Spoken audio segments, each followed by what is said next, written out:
कि गिरिराज सिंह जैसे लोग पता नहीं बांधे रहते हैं, हाथों में रुद्राक्ष पहने रहते हैं, टिकियों बांधे रहते हैं, कितना मांस खाते होंगे मालूम नहीं है। गिरिराज सिंह केंद्रीय मंत्री हैं, ये जरूर बात है, लेकिन बहुत उनको सीरियस लेने का ज़रूरत नहीं। और नीतीश जी पर टीका टिप्पणी कर रहे हैं। जब अपनी पूंजी हो, मजबूत पूंजी हो, और तब जाकर किसी पर टीका टिप्पणी करिए तो समझ में आता है। करना धरना है नहीं, किसी के कृपा पात्र पर नेतागिरी चल रही है तो उनका तो आप वकालत करवे न कीजिएगा कि नहीं करिएगा। ये सब घटिया लोग हैं, ये लोग घटिया लोग हैं।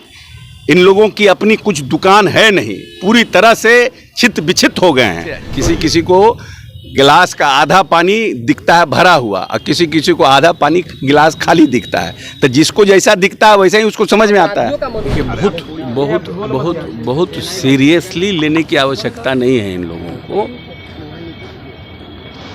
गिरिराज सिंह केंद्रीय मंत्री हैं, ये जरूर बात है, लेकिन बहुत उनको सीरियस लेने का ज़रूरत नहीं है, क्योंकि अपनी बहुत पूंजी तो है नहीं।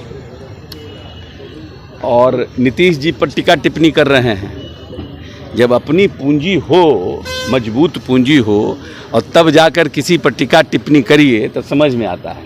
मान लीजिए कि जातीय गणना हुआ तो माननीय नेता ने तो जातीय गणना के लिए आग्रह किया भारत सरकार से कि भाई आप कराइए। भारतीय जनता पार्टी के लोग भी गए, सर्वदलीय बैठक हुई, सर्वदलीय टीम गई। तो हम तो ऐसा है नहीं कि कोई अपने आप कर रहे थे, अपने आप क्रेडिट लेना चाह रहे थे। हमने तो, माननीय नेता ने तो प्रयास किया कि सब राजनीतिक दल के लोग साथ आएं, और ये एक बहुत बड़ा मुद्दा है। चाहे लंबे समय से पेरियार हों, ज्योतिबा फूले हों, कर्पूरी ठाकुर हों, ज्ञानी जैल सिंह हों, वैसे लोगों ने इसकी वकालत की और नीतीश जी बहुत लंबे समय से इसकी बात कहते आ रहे थे। तब आपने कहा कि भाई हम नहीं कर सकते हैं, तो राज्य ने किया। अब इस पर आप ये कहिएगा कि नीतीश जी ने क्या किया है, उनकी क्रेडिबिलिटी क्या है। 2007 के पहले इस प्रदेश में कितने अति पिछड़ा के लोग मुखिया होते थे? कौन जिम्मेवार है? जनसंख्या किसकी थी? दलित के लोग क्यों नहीं मुखिया होते थे जबकि पॉपुलेशन उनका था? ये सब तो प्रश्न है ना लोगों के दिमाग में, कि नहीं है दिमाग में? और क्यों नीतीश कुमार के आने के बाद 2007 में ही हुआ? कौन निर्णय कराया? किसने निर्णय किया? अरे लोग पूछता है ना। अब इसलिए आप क्रेडिबिलिटी पर किसी का प्रश्न उठाइएगा।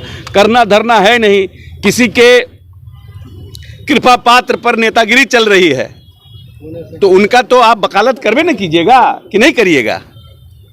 लेकिन नीतीश कुमार ने तो काम करके दिखाया है ना। आज पूरा देश, चाहे राजस्थान हो चाहे दूसरा देश हो, बिहार के तट पर जातीय गणना की बात कर रहा है। क्यों कर रहा है? क्यों कर रहा है? कितने लोग हैं आज हाई कोर्ट में, जुडिशरी में? कितने लोग हैं? क्यों नहीं हैं? ये सब प्रश्न लोगों के दिमाग में है ना। तो बार बार जो लोग कहते आए हैं कि जिसकी जितनी आबादी उसकी उतनी हिस्सेदारी, ये हम थोड़ी कह रहे हैं, ये पेरियार के समय से हो रहा है, 30 साल 40 साल 50 साल पहले से। तो उसकी बात होनी चाहिए ना। पूर्व सांसद वन बाय कि टैबलेट दिया जा रहा है, मेमोरी लॉस करवा। कौन पूर्व सांसद है? ये सब घटिया लोग हैं, ये लोग घटिया लोग हैं। इन लोगों की अपनी कुछ दुकान है नहीं, पूरी तरह से छित बिछित हो गए हैं। तो ये लोग इस तरह का व्यक्तिगत टिप्पणी एक ऐसे व्यक्ति के ऊपर कर रहे हैं जो समाज को एक साथ लेके न्याय के साथ विकास का नारा दिया है। उस व्यक्ति के ऊपर इस तरह का टीका टिप्पणी कर रहे हैं, उनके व्यक्तित्व को गिराने का प्रयास कर रहे हैं। अच्छा, इस सीट शेयरिंग को लेकर के कांग्रेस के जो बिहार के नेता हैं कह रहे हैं पहले 5 राज्यों में चुनाव हो जाएंगे और उसके बाद फिर मिल बैठ करके सीटों को लेकर के बातचीत। ये बिहार के नेताओं से क्या बात करना है? जब इंडिया का गठबंधन बना, इंडिया के गठबंधन में जो लोग हैं उन ना निर्णय करेंगे। अब हम बैठ करके बोले कि ये होगा वो होगा, मेरे बोलने का क्या फर्क पड़ता है? कोई मैटर रखता है क्या? जब इंडिया के गठबंधन के नेता बैठेंगे तो निर्णय होगा, जो निर्णय होगा सबको उसका पालन करेंगे। पूरी जदयू जो है पानी में चली गई है, यानी गैल भसिया पानी में। ठीक है, अब उनको हर कोई, जैसे किसी किसी को गिलास का आधा पानी दिखता है भरा हुआ और किसी किसी को आधा पानी गिलास खाली दिखता है। तो जिसको जैसा दिखता है वैसे ही उसको समझ में आता है। का मनोबल क्या बढ़ा हुआ है? वैशाली में एक सिपाही की जो है गोली मार दी गई, जान चली गई। ये घटना हुई है और उस पर कार्रवाई होगी। देखिए, कोई घटना को ये नहीं कहा जा सकता है कि पूरी तरह से हम घटना को ख़त्म कर देंगे। सरकार राजनीतिक रूप से हम किसी व्यक्ति को न राजनीतिक संरक्षण देते हैं, न राजनीतिक संरक्षण देके उसको बचाने का काम करते हैं। सरकार कोई घटना हुई है उस पर त्वरित कार्रवाई करेगी और वैसे लोगों को निश्चित रूप से जल्द गिरफ्तारी होगी और उनको फास्ट ट्रैक कोर्ट से जल्दी सजा दिलाने का प्रयास किया जाएगा। ये हमारा कमिटमेंट है। लेकिन इस पर बीजेपी कह रही है कि लालटेन के साथ जाकर जो है नीतीश कुमार पूरे बिहार को जल तो भारतीय जनता के पार्टी के साथ जब थे तब घटना नहीं हुई थी क्या? निकाल के दिखा दें आपको। उसमें क्या कहता था भारतीय जनता पार्टी? तब उसमें आरजेडी के लोग कहें कि ऐसा है कि भारतीय जनता पार्टी के साथ चले गए। ये सब बेकार की बात है। बेसिकली लोग डेवलपमेंट और जो मास का जिसका उत्थान होना चाहिए उसके लिए कोई लोग को एजेंडा नहीं है। अब जातीय गणना आने के बाद सबका जमीन घिसक गया है तो सब उलट पुलट बयान दे रहे हैं, सब मानसिक। एक अंतिम सवाल है, गिरिराज सिंह ने नीतीश कुमार को मोहम्मद साहब बताया है कि बताइए। अब यही है ना, देखिए यही है कि गिरिराज सिंह जैसे लोग पता नहीं बांधे रहते हैं, हाथों में रुद्राक्ष पहने रहते हैं, टिकियों बांधे रहते हैं, कितना मांस खाते होंगे मालूम नहीं है।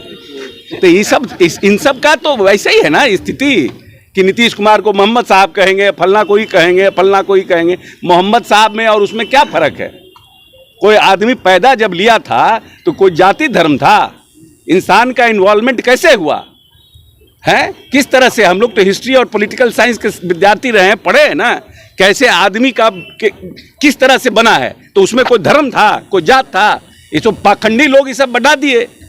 आज लोग गाय पाल लेता है, उससे प्रेम करता है, एक तोता पालता है, उससे प्रेम करता है, एक कुत्ता पालता है, उससे प्रेम करता है, लेकिन मुसलमान से नफरत करता है, एक इंसान से नफरत करता है। और वही चाहता है कि नया जनरेशन में फैलते जाए कि उनका सीखते रहे, भारत सरकार के मंत्री रहे, मोदी जी प्रधानमंत्री बने रहे, बाकी देश का क्या होगा, इंसान का क्या होगा, उससे कोई मतलब नहीं है। तो मोहम्मद साहब हैं तो जिन्ना है तो फलना है, यही सब करते रहेंगे। पब्लिक को कैसे मिले अनाज, पब्लिक को कैसे मिले बिजली, पब्लिक को कैसे मिले रोड, इसका चिंता इन लोगों को नहीं है। डीजे पर रोक। क्या आप भी माता पिता बनने का इंतजार कर रहे हैं? ओएसएस फर्टिलिटी ने लगभग 90,000 जोड़ों के जीवन में खुशियां भरती हैं। आज ही 8929755101 पर कॉल करें। ओएसएस फर्टिलिटी के कम लागत वाले IVF उपचार की सहायता से अपना सपना पूरा करें और सभी को खुशखबरी दें। ये लो मुंह मीठा करो, आज मैंने अपना जॉब छोड़ दिया, अब हम पूर्णिया वापस जाएंगे। जॉब छोड़ दिया है? मतलब ये घर कैसे चलेगा? हम करेंगे क्या? और माँ बाबूजी क्या बोलेंगे? इसलिए मैं एक और मिठाई का डब्बा लाया।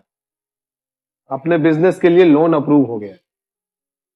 अरे लोन अप्रूव हो गया वो तो ठीक है, लेकिन पूर्णिया में हम रहेंगे कहाँ? अपना घर भी तो नहीं है वहाँ। इसलिए तो एक और मिठाई का डब्बा अलग से लाया हूँ। हमने पूर्णिया में घर ले लिया है, पूर्णिया के ई होम्स पैनोरमा में। पूर्णिया में पैनोरमा ग्रुप लेकर आए हैं ई होम्स पैनोरमा। बड़ा घर, आलीशान जिंदगी और अत्याधुनिक सुविधाओं के संग। अरे अब क्यों मुंह मीठा करवा रही हो? क्योंकि हम घर वापसी जो कर रहे हैं।